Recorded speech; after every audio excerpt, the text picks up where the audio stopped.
Jadi kalau ada orang yang nanya, gimana cara cepat belajar gitar? Jawabannya adalah, nggak ada. Halo, aku Alisa. Aku adalah seorang anak kuliahan yang senang bermusik. Ini adalah video pertamaku berbicara dan menjelaskan, yang berawal dari pertanyaan banyak orang mengenai caraku otodidak belajar gitar. Seluruh latihan yang telah aku lakuin berawal dari sebuah kebetulan. Kebetulan di rumahku ada gitar klasik punya abangku, jadi aku pakai aja.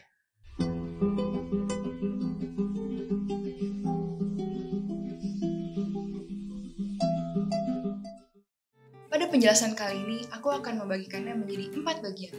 Yang pertama adalah the obvious, yang kedua adalah the imitation, yang ketiga adalah the juggle, dan yang terakhir adalah the maintenance. Yang pertama adalah the obvious. Yang paling jelas harus kita lakuin adalah latihan sesering mungkin, dengan durasi tiap orang yang berbeda-beda. Supaya sering latihan, kita harus punya sumber belajar tersendiri. Mungkin tips buat teman-teman adalah baca tabs atau tablatur di internet karena itu adalah cara pertamaku juga dalam belajar gitar. Di era yang serba digital ini teman-teman bisa cari di internet banyak banget, tapi kalau aku sendiri itu aku cari di songster.com. Di sini teman-teman bisa langsung aja ketik lagu yang mau kita pelajarin. Waktu aku pertama kali baca tabs, aku nggak tahu simbol-simbol ini artinya apa aja. Yang ini, dan lain-lainnya. Tapi karena di Songster bisa di-play, jadinya aku bisa ngerti ini simbol artinya apa dan cara maininnya gimana.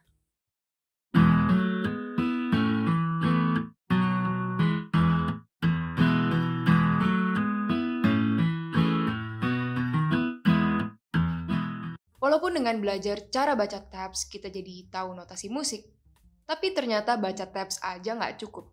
Nggak hanya lewat tabs, kita juga harus secara mandiri untuk menumbuhkan keinginan memperbanyak sumber belajar gitar kita. Misalnya dengan mencontoh gaya bermain orang lain, yang akan aku jelaskan di bagian kedua. Bagian kedua adalah the imitation.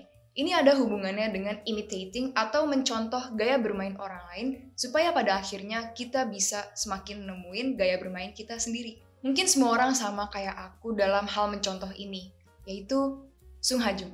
Sehingga Sung Ha Jung menjadi sumber inspirasiku dalam belajar gitar. Kalau aku lagi pengen belajar lagu baru, aku harus nonton Sung Ha Jung sesering mungkin. Kenapa sesering mungkin? Supaya aku semakin cepat menguasai lagu yang dibawakan oleh Sung Ha Jung. Dulu aku selalu download videonya malam-malam, aku pindahin ke HP dan ke laptop, dan setiap pulang sekolah selalu aku tonton lagi. Karena waktu itu masih zamannya kuota itu mahal banget. Bahkan sampai sekarang aku masih suka atur kecepatan video gitaris-gitaris yang aku tonton menjadi 0,5 kali. Supaya benar-benar pelajarin tekniknya secara detail.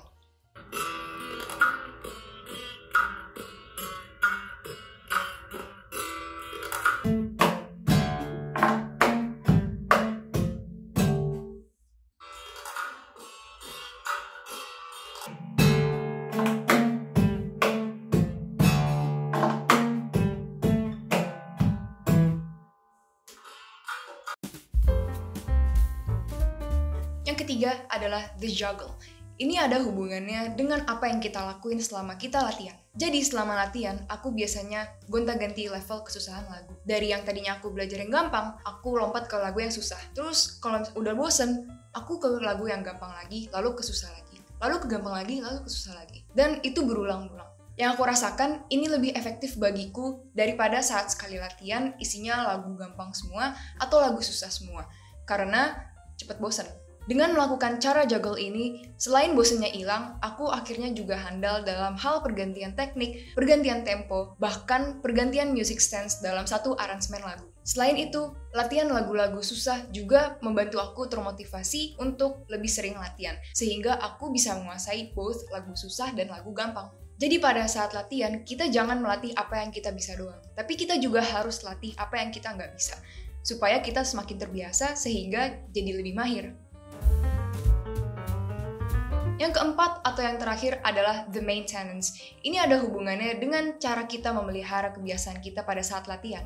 Dulu aku paling males sama yang namanya latihan yang serius, yang ngulik teknik-teknik tertentu. Tapi semenjak teknik bermainku mulai dinotis banyak orang, aku jadi semakin termotivasi untuk latihan terus, dan latihan terus. Tapi hal itu dampaknya buruk buat aku karena aku jadi terbiasa menerima motivasi eksternal, yaitu motivasi dari luar diri aku. Jadi aku mulai membiasakan diri untuk latihan yang serius tapi santai dan yang pastinya fun, supaya aku bisa dapat motivasi secara internal, yaitu dari dalam diri aku. Dulu caraku adalah latihan 30 menit dan aku ulang 3 kali dalam seminggu karena aku anak sekolahan. Bentar banget ya. Kenapa 30 menit? Karena aku nggak mau kelamaan, tapi aku nggak mau kebentaran juga. Tapi ternyata cara itu belum terlalu efektif juga. Sekitar 2 tahun yang lalu, guru biola aku bilang bahwa latihan tiap hari selama 15 menit itu jauh lebih baik efeknya daripada kita latihan 30 menit tapi seminggu cuma 3 kali. Kira-kira ilustrasinya kayak gini. Secara durasi memang lebih banyak yang ini, namun efek jangka panjangnya ya bakal berbeda jauh dengan cara 15 menit tiap hari. Efek inilah yang pastinya kita semua harapin, yaitu membiasakan diri untuk disiplin latihan tanpa motivasi dari luar.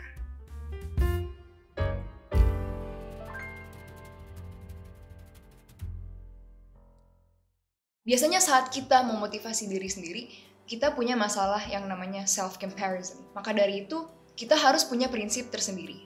Prinsip tersebut adalah jangan bandingin chapter 20 orang lain dengan chapter 1 kita. Karena ya bakal beda banget. Dan seperti yang kita tahu, prinsip ini nggak hanya berlaku di saat latihan musik, tapi juga di seluruh aspek kehidupan.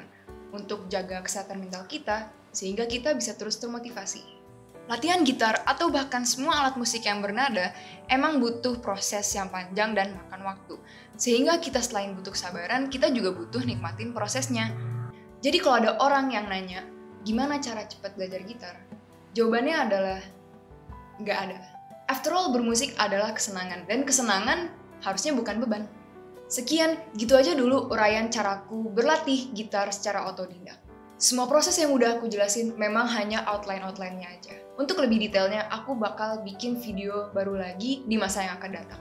Jadi pastiin teman-teman subscribe ke channel aku kalau kalian butuh video yang serupa dengan video ini. Semoga video ini bisa bermanfaat bagi teman-teman yang lagi belajar gitar. Teman-teman bisa ceritain pengalaman belajar gitar di kolom komentar.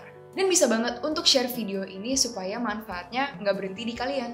Kalau teman-teman suka, klik tombol like-nya sekali. Dan kalau nggak suka, klik tombol like-nya 2 kali. Terima kasih, dan sampai ketemu di video berikutnya.